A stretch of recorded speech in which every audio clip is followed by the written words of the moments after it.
घर बनाना और जेब में उतने पैसे ना हो तो अमूमन हम और आप बैंक का रुख करते हैं। वहां से लोन मिल जाता है और फिर सपनों का आशियाना पूरा होता है। सिर्फ घर नहीं, और भी कई जरूरतों को पूरा करने के लिए अब बैंक लोन देता है।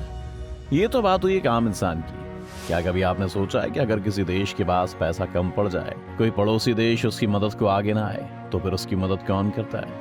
ये काम करता है वर्ल्ड बैंक। हालांकि सुनने में जितना आसान लगता है उतना है नहीं। तो दोस्तों, आज इस वीडियो में हम वर्ल्ड बैंक की बात करेंगे। कैसे काम करता है ये बैंक, कब और क्यों इसकी शुरुआत हुई, इस पर भी चर्चा करेंगे। वर्ल्ड बैंक, जिसे लेकर बहुत से लोगों को लगता है कि ये बैंक शेड्यूल्ड कमर्शियल बैंक की तरह काम करता है। अगर आप भी ऐसा सोचते हैं तो आप गलत हैं। वर्ल्ड बैंक का काम करने का तरीका बिल्कुल अलग है। इसके काम काज का तरीका आपको बताएं उससे पहले इसका इतिहास जान लीजिए। ये बात है वर्ल्ड वॉर 2 के दौर की। उस वक्त बहुत सी कंपनियां डूबी, कई देशों को आर्थिक चोट लगी। जाहिर है ये पूरी दुनिया में शांति स्थापित करने की बहुत ज्यादा जरूरत थी। इसके अलावा जो नुकसान हुआ उसे पीछे छोड़ आगे सब कुछ ठीक करने की जद्दोजहद भी थी। जो देश बुरी तरह से बर्बाद हुआ, उनके आर्थिक विकास पर भी ध्यान देने की आवाज उठी। सेकेंड वर्ल्ड वॉर ने न सिर्फ ट्रेडिंग पर असर डाला था, बल्कि लोगों के जीवन को अस्त व्यस्त कर दिया था। इन सभी का पुनर्विकास करने के मकसद से international bank for reconstruction and development की योजना स्वीकार की गई। ये एक इंटरनेशनल फाइनेंशियल इंस्टीट्यूशन है जो ग्लोबल लेवल पर जाना जाता है। इसकी स्थापना 1944 के ब्रेटन वुड्स कार्यक्रम में IMF यानी इंटरनेशनल मॉनिटरी फंड के साथ की गई थी। IMF और वर्ल्ड बैंक दोनों एक साथ मिलकर काम करते हैं। वर्ल्ड बैंक अलग अलग परियोजनाओं के लिए थोड़ा गरीब या मिडिल इनकम वाले देशों को लोन प्रदान करता है। ये UN यानी यूनाइटेड नेशंस का भी एक बहुत अहम हिस्सा है। खास बात यह है कि वर्ल्ड बैंक कभी अकेले काम नहीं करता है, बल्कि इसके साथ 5 इंटरनेशनल ऑर्गेनाइजेशंस भी काम करती हैं। ये संस्थाएं मिलकर विकासशील देशों को लोन देती हैं। अब कौन कौन सी संस्थाएं वर्ल्ड बैंक के साथ जुड़ी हुई हैं, ये भी जान लीजिए। International bank for reconstruction and development IBRD, international development association IDA, international finance corporation IFC, multilateral investment guarantee agency MIGA, international centre for settlement of investment disputes ICSID।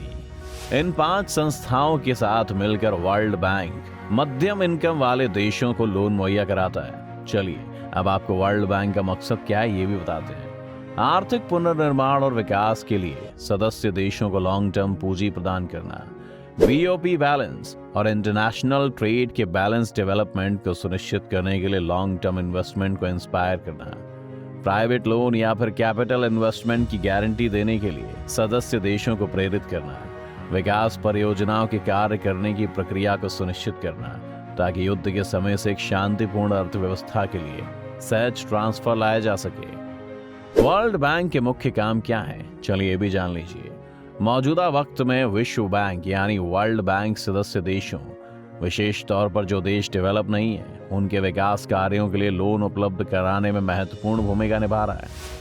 Bank 5 से 20 साल की अवधि की अलग अलग विकास परियोजनाओं के लिए लोन प्रदान करता है। बैंक सदस्य देशों को चुकता पूंजी में अपने हिस्से का 20% लोन दे सकता है। बैंक सदस्यों से संबंधित निजी निवेशकों को अपनी गारंटी पर लोन देता है, लेकिन प्राइवेट इन्वेस्टर्स को अपने मूल देश की अनुमति लेने की जरूरत होती है। बैंक सेवा शुल्क के रूप में 1% से 2% तक चार्ज करते हैं। लोन सेवा की मात्रा, उसकी ब्याज दर, नियम, कायदे और शर्तें वर्ल्ड बैंक खुद तय करता है। अमूमन बैंक सदस्य देश को किसी विशेष काम के लिए या फिर किसी खास परियोजना के लिए लोन देते हैं। जो देश लोन लेता है उसे या तो आरक्षित मुद्राओं में या फिर करेंसी में लोन चुकाना होगा जिसमें उसने लिया था। वर्ल्ड बैंक सदस्य देशों की उस वक्त मदद करता है जब वो किसी आर्थिक संकट से गुजर रहे होते हैं। हालांकि कुछ वक्त पहले वर्ल्ड बैंक ने श्रीलंका की मदद करने से साफ इनकार कर दिया था। विश्व बैंक ने जो बयान दिया उससे श्रीलंका को करारा झटका लगा था। वर्ल्ड बैंक ने साफ कह दिया कि वो श्रीलंका को कोई नया कर्ज नहीं देगा। अपने बयान में श्रीलंका ने 2 टूक कहा कि आर्थिक संकट से जूझ रहे श्रीलंका को तब तक नया कर्ज नहीं देगा जब तक कि देश की अर्थव्यवस्था संबंधी पर्याप्त व्यापक आर्थिक नीति या रूपरेखा नहीं बनाई जाती। कुछ वक्त पहले खबरें आई थी कि वर्ल्ड बैंक श्रीलंका को आर्थिक संकट से बचाने के लिए ब्रिज लोन या नया लोन देने की सोच रहा है, लेकिन बैंक ने कहा कि वो पहले से आवंटित संसाधनों में परिवर्तन कर रहा है ताकि आवश्यक दवाएं या नकद सहायता दी जा सके। इतना ही नहीं, विश्व बैंक ने श्रीलंका को नया लोन देने से इनकार कर दिया। बैंक ने कहा कि हमें श्रीलंका के लोगों की चिंता है और हम अंतरराष्ट्रीय मुद्रा कोष और बाकी विकास साझेदारों के साथ मिलकर काम कर रहे हैं और देश की आर्थिक बदहाली को बहाल करने के लिए उचित कदम उठा रहे हैं। वर्ल्ड बैंक को हर देश की स्थिति पता होती है, उसी के हिसाब से वो उसकी मदद करता है। जैसा कि हाल ही में वर्ल्ड बैंक ने ऐलान कर दिया था कि आने वाले वक्त में बहुत सारे देश दिवालिया घोषित हो सकते हैं। इनमें 107 देश शामिल थे। दिलचस्प बात यह है कि वह बैंकरप्ट होने वाले इन देशों में अमेरिका जैसा देश भी शामिल है। वर्ल्ड बैंक का कहना है कि आज नहीं तो कल वो वक्त जरूर आएगा। दिलचस्प बात यह है कि इस लिस्ट में भारत का नाम कहीं नहीं है। चलिए अब आपको ये भी बताते हैं कि वर्ल्ड बैंक के कौन कौन से देश सदस्य हैं। वर्ल्ड बैंक की IBRD यानी international bank of reconstruction and development संस्था में अमेरिका, जापान, चीन, जर्मनी, यूके समेत 189 देश शामिल हैं। खास बात यह है कि इन 5 देशों के पास सबसे ज्यादा पावर है। बात करें अगर दूसरी संस्था इंटरनेशनल डेवलपमेंट एसोसिएशन यानी IDA में 174 देश हैं। क्या आप जानते हैं कि वर्ल्ड बैंक ने सबसे पहला लोन जिस देश को दिया था वो कोई और नहीं बल्कि फ्रांस था। वर्ल्ड बैंक ने फ्रांस को 1947 में लोन दिया था। पिछले 30 सालों से वर्ल्ड बैंक NGOs और एनवायरमेंटल ग्रुप्स को भी लोन दे रहा है। 77 सालों में अब तक वर्ल्ड बैंक ने कई देशों को लोन दिया है।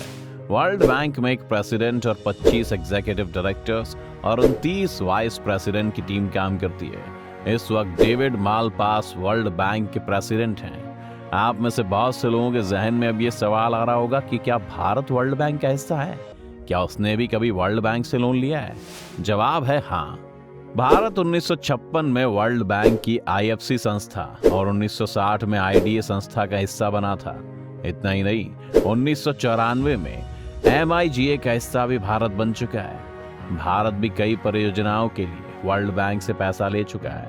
हाल ही में सामने आई एक रिपोर्ट की माने तो भारत पर कुल कर्ज का बोझ बढ़कर 128.41 लाख करोड़ रुपए हो गया है। इस लिहाज से देखा जाए तो देश के हर नागरिक पर 98,776 रुपए का बोझ है। कोरोना काल में कई देशों ने विश्व बैंक से मदद ली, भारत भी इसमें शामिल रहा।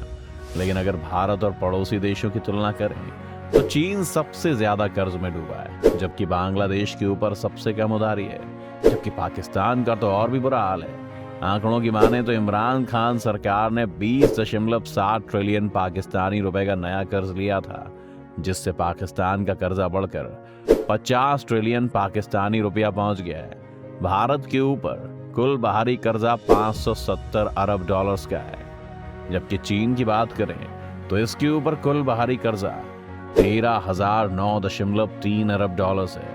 हालांकि भारत की तुलना बांग्लादेश से करें तो बांग्लादेश ज्यादा बेहतर स्थिति में दिखाई देता है। बांग्लादेश पर कुल बाहरी कर्ज 45 अरब डॉलर्स है। चीन और पाकिस्तान की तुलना में यह बहुत ज्यादा कम है। कुल मिलाकर देखा जाए तो जरूरतमंद देशों के लिए उनके पुनर्निर्वास के लिए ही वर्ल्ड बैंक काम करता है। आपको हमारा ये वीडियो कैसा लगा? अगर आपको इससे कुछ भी नया सीखने को मिला तो हमें कमेंट करके जरूर बताइएगा।